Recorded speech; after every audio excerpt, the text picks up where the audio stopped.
दोस्तों, ये स्टोरी का 9वां भाग है। अगर आपने इसका 8वां भाग नहीं देखा है, तो मैंने प्लेलिस्ट में मेंशन कर दिया है, आप वहाँ से जाकर चेकआउट कर सकते हैं। चलिए शुरू करते हैं आगे की स्टोरी। उसने गुस्से से गुंडों को धक्का देते हुए कहा, अगर किसी ने सामने की तरफ उंगली उठाई, तो पहले मुझसे भिड़ना होगा। गुंडे हंसने लगे। ओहो देखो देखो, राजकुमार अपनी रानी की रक्षा करने आ गया। निशांत ने उन्हें एक एक करके खदेड़ दिया। पूरा मोहल्ला सन्न था। फिर उसने ऊंची आवाज में सबके सामने कहा, आज के बाद अगर किसी ने सामने की इज्जत पर दाग लगाने की कोशिश की, तो मुझसे बुरा कोई नहीं होगा। वो सिर्फ इस मोहल्ले की लड़की नहीं है, वो मेरी जिंदगी है, मेरा सामान है। लोग हैरान रह गए। मोहल्ले की औरतें जो अब तक ताने मारती थी, धीरे धीरे कुसुसाने लगी। सच में यह लड़का तो सचमुच पागल है।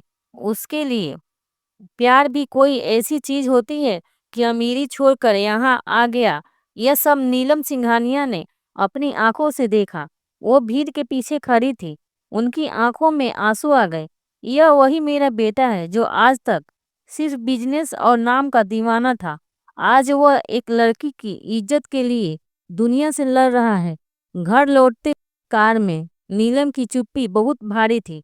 उनके मन में सवाल गूंज रहा था, क्या सच में मैंने अब तक सिर्फ दौलत और रुतबे को ही इज्जत समझा था, और ये लड़की यही तो मेरे बेटे को इंसान बना रही है।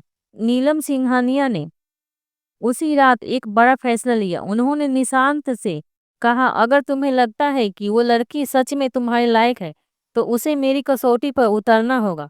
निशांत ने सीधा जवाब दिया, माँ शालिनी को कसौटी पर रखने की जरूरत नहीं है।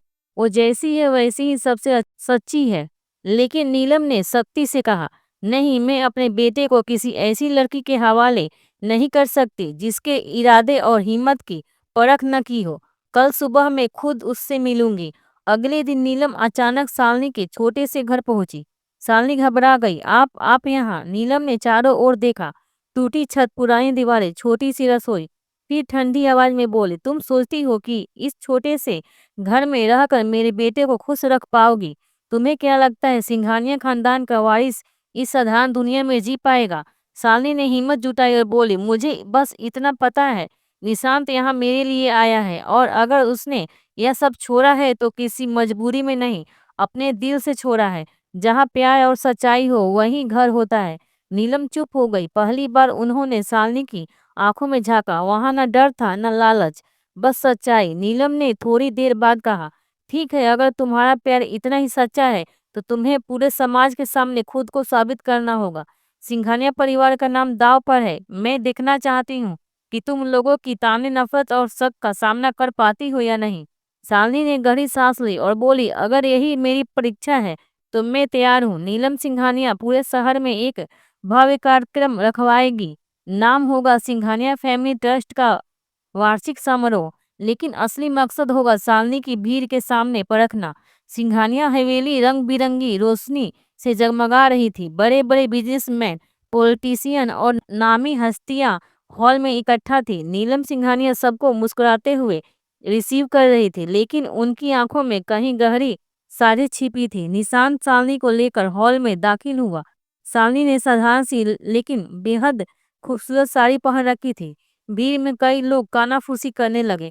यही है वो लड़की, इतनी साधारण और सिंघानिया परिवार का हिस्सा बनने चली है। नीलम ने मंच पर सबके सामने कहा, आज हमारे परिवार का वारिस निशांत अपने खास मेहमान के साथ आया है। हम चाहते हैं कि शालिनी सबके सामने आकर कुछ कहे, ताकि सब जाने कि वो कैसी है। शालिनी का दिल तेज धड़कने लगा। उसे महसूस हो रहा था कि यह सब अचानक नहीं, बल्कि प्लान करके किया गया है। वो मंच पर पहुंची।